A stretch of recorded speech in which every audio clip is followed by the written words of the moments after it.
Welcome back to another sailing related video. That last video blew up and got me to over 100 subscribers, so in celebration I wanted to do a bond giveaway. Leave a comment down below, make sure you're subscribed, and at least one winner will be chosen at the start of the next video. Once again, this is the spoiler warning, so back out now if you don't want anything spoiled.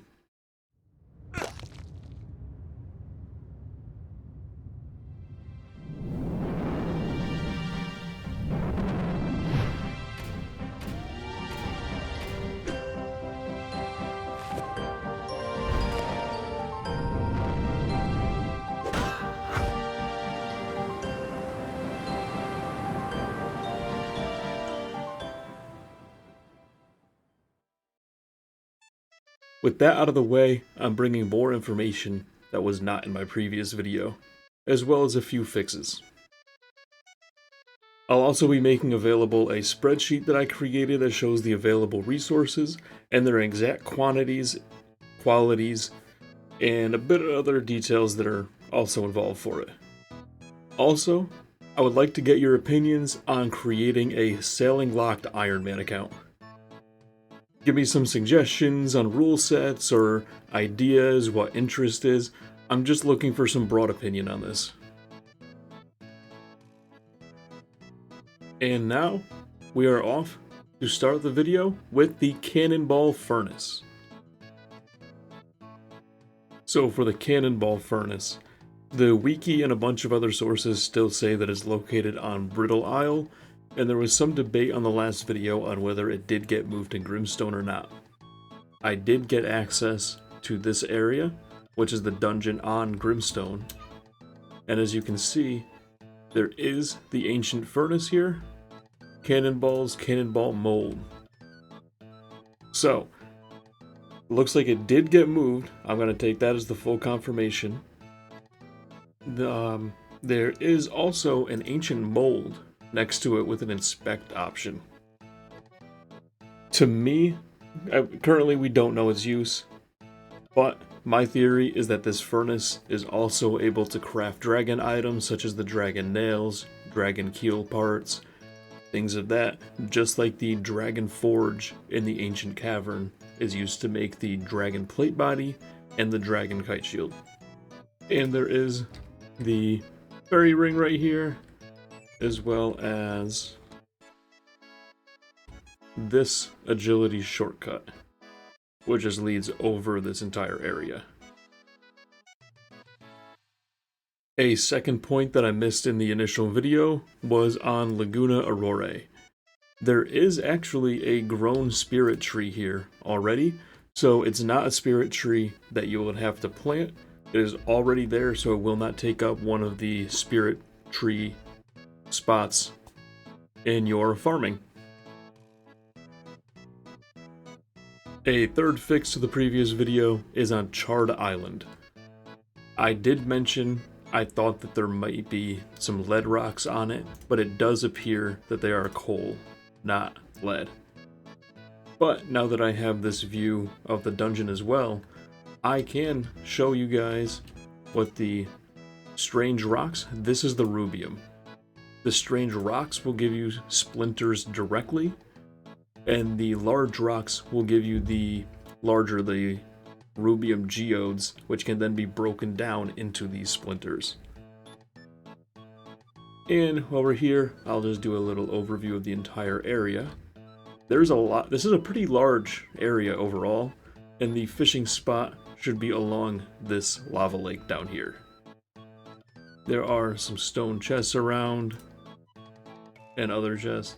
There's quite a few rooms and passageways here though, so hopefully there's enough room for everybody that does want to come here and take out the lava strike worms. And while I'm not going to show it, Sunbleak Island is actually very similar to Charred Island. It was my mistake. There are no new resources in the underground area. Sunbleak Island does only have the ironwood trees that are located on the surface. Innisdale is the same way. There are still the new resources that are on the surface. However, the underground portion has nothing new besides the aquanites. What's currently on screen is the Deepfin point, or Deepfin area dungeon, the mine. As you can see, going from left to right in it, we have several lead rocks, iron rocks. We had myth and addy and coal along the entrance area. And as we move further in, this is the largest amount of nickel that is located in any one area that we have seen so far. And here is a agility shortcut that we'd mentioned in the previous one that leads you directly through to a buildable bank space. I'm starting to lean towards all of these buildable bank spaces are not all buildable, but they might be, just as the one on Fossil Island. And as you can see, there are 4 rune rocks, a bunch of addy and coal in this area as well. Now that I'm done with the corrections, I want to move on to the islands that exist in the game that do not currently have a mooring point or a known way of landing on them. The first of these areas is Rock Island Prison. It's located south of Shiloh Village. It is unknown about questing that will be done on this area, but it does have a history in RuneScape 3. There is a quest out of it, which does give access to a method of thieving in RuneScape 3. And as you can see, it does have the broken wall on the northern edge here. On RuneScape 3, it did give the loot of salvage, gems, and other assorted items like that. So this might be one way of getting salvage that's not ship-based. Next up is an area called Red Rock. It is located directly to the west of the Great Conch and south of Apatol. The map doesn't show anything currently on it. However, when I'm using my world viewer, we'll notice a few things. The entire area has all the features that a port has. We have a cargo ledger table, we have the notice board, bank deposit, salvaging station. It has everything that we would expect a port to have. However, this does not currently show up as a port. So this could potentially be some type of unlockable area that might be released in a future quest, some other type of way. Maybe this is going to lead into some type of pirate quest line, continuation of all of that. Right now, we do not know. And moving just south of Red Rock is a lighthouse. It is called Last Light. It is located directly between Charred Island on here and the Onyx Crest down here. Heading over in here, there's no buoys or mooring points. However, the Wikipedia does mention at level 15 you're able to land here.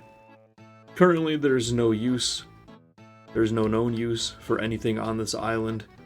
Go up here, you can kind of see a skeleton hanging.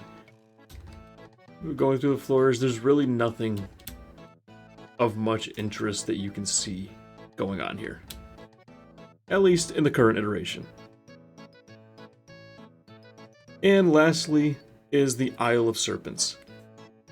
It's located right here to the southwest of the Isle of Souls and directly south of the Colosseum in Varlamore. If we check it out, there is currently no mooring points. There is no known way of landing on this island, which is why it was not mentioned in the previous video. However, when we check it in the world viewer, we do notice there are 3 ironwood trees on the surface. There's a large forest on it as well, but there is currently no resources that are able to be gathered that show up in this world viewer. There is a large gold mine next to the trees as well. However, it does look like it is pretty surrounded by all of this, which may actually be the barrier from landing here. So this may be a quest-related island again.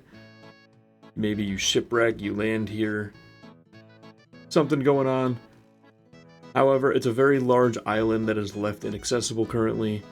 So let's see if they add a way to get here with the actual release of sailing, or if that might come on later.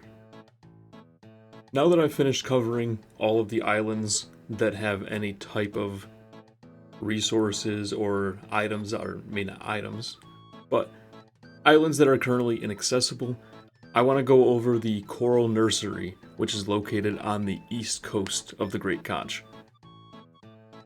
Looking here, it is on this dock. There are steps that go down, and when you go down the steps that are located here, you'll be brought to this underwater area where there are in fact 2 different coral nursery growing spots.